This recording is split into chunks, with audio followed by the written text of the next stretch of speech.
Assalamualaikum warahmatullahi wabarakatuh. Perkenalkan, nama saya Nur Asri Istiqomah, NIM 20191436662. Di sini saya akan mempresentasikan hasil belajar mata kuliah Pendidikan Anti Korupsi. Pengertian korupsi. Korupsi dalam bahasa Latin corrupti atau corruptus, sedangkan dari bahasa Latin yang lebih tua yaitu corrumper.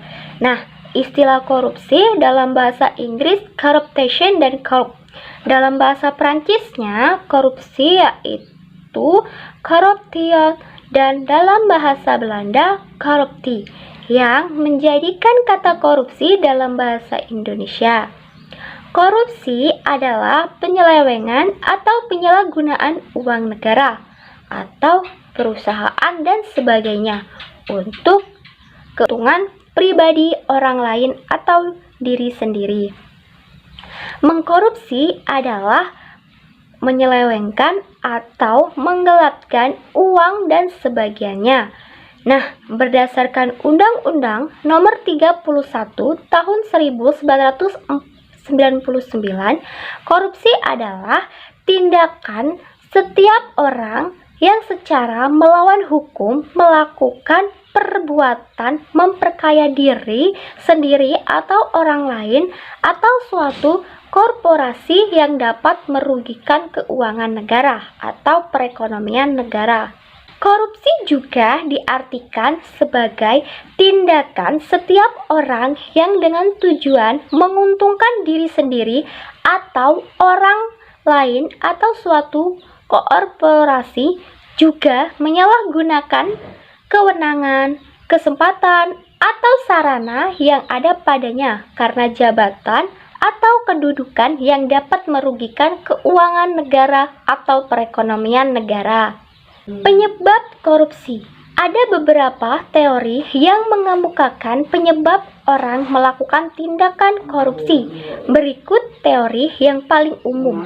Yang pertama, ada teori Triangle Front, yaitu Donald L. Casey. Ada 3 penyebab mengapa orang korupsi, yaitu ada tekanan, kesempatan, dan rasionalisasi. Yang kedua, ada teori Gunn atau Jack Logan.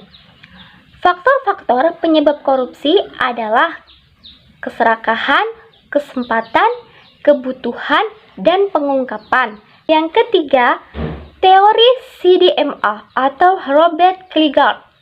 Korupsi atau corruption terjadi karena faktor kekuasaan dan monopoli yang tidak dibarengi dengan akuntabilitas. Yang keempat, teori willingness and opportunity. Menurut teori ini, korupsi bisa terjadi bila ada kesepakatan akibat kelemahan sistem atau kurangnya pengawasan dan keinginan yang didorong karena kebutuhan atau keserakahan. Yang kelima, teori cost-benefit model. Teori ini menyatakan bahwa korupsi terjadi jika manfaat korupsi yang didapat atau dirasakan lebih besar dari biaya atau resikonya. Dampak korupsi. Tingginya tingkat korupsi pada masyarakat luas berdampak pada menurutnya kepercayaan terhadap hukum dan supremasi hukum. Pendidikan dan akibatnya kualitas hidup, seperti akses ke infrastruktur hingga perawatan kesehatan.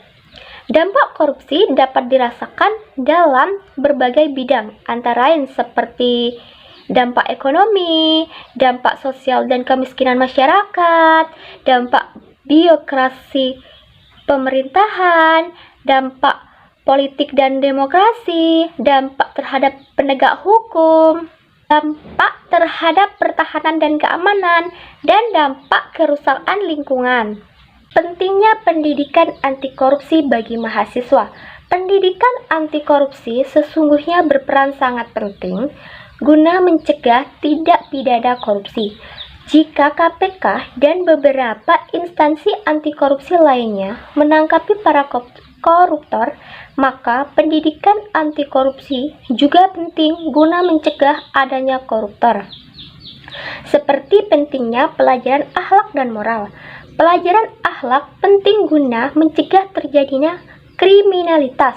Begitu halnya pendidikan anti korupsi memiliki nilai penting guna mencegah anti korupsi. Nah, pendidikan anti korupsi bagi mahasiswa bertujuan untuk memberikan pengetahuan yang cukup tentang seluk-beluk korupsi dan pemberantasannya serta menanamkan nilai-nilai anti korupsi. Cara masyarakat dan pemerintah bekerja sama dalam perang melawan korupsi.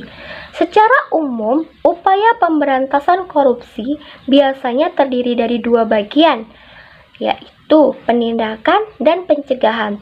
Tidak akan pernah berhasil optimal jika hanya dilakukan oleh pemerintah saja tanpa melibatkan peran serta masyarakat. Nah, cara masyarakat dan pemerintah melawannya yaitu seperti 1.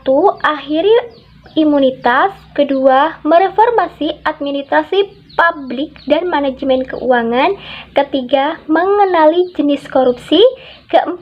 Memaksimalkan kekuatan masyarakat. 5. Menggunakan jalur komunikasi alternatif. 6. Memanfaatkan teknologi. 7. Memberikan kontribusi. 8. Menutup celah internasional. Contoh penerapan pendidikan anti korupsi pada bidang pendidikan. Implementasi pendidikan anti korupsi pada bidang pendidikan dapat dilakukan melalui yang pertama, penyelenggaraan manajemen berbasis sekolah yang transparan, profesional, dan akuntabel.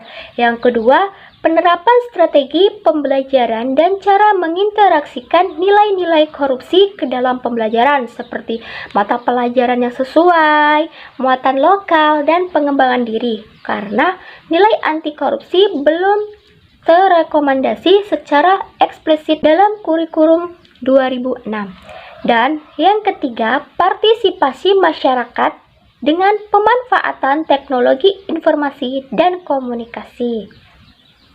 Sekian dan terima kasih presentasi dari saya. Apabila ada kata-kata yang salah, saya minta maaf dan saya akhiri. Wassalamualaikum warahmatullahi wabarakatuh.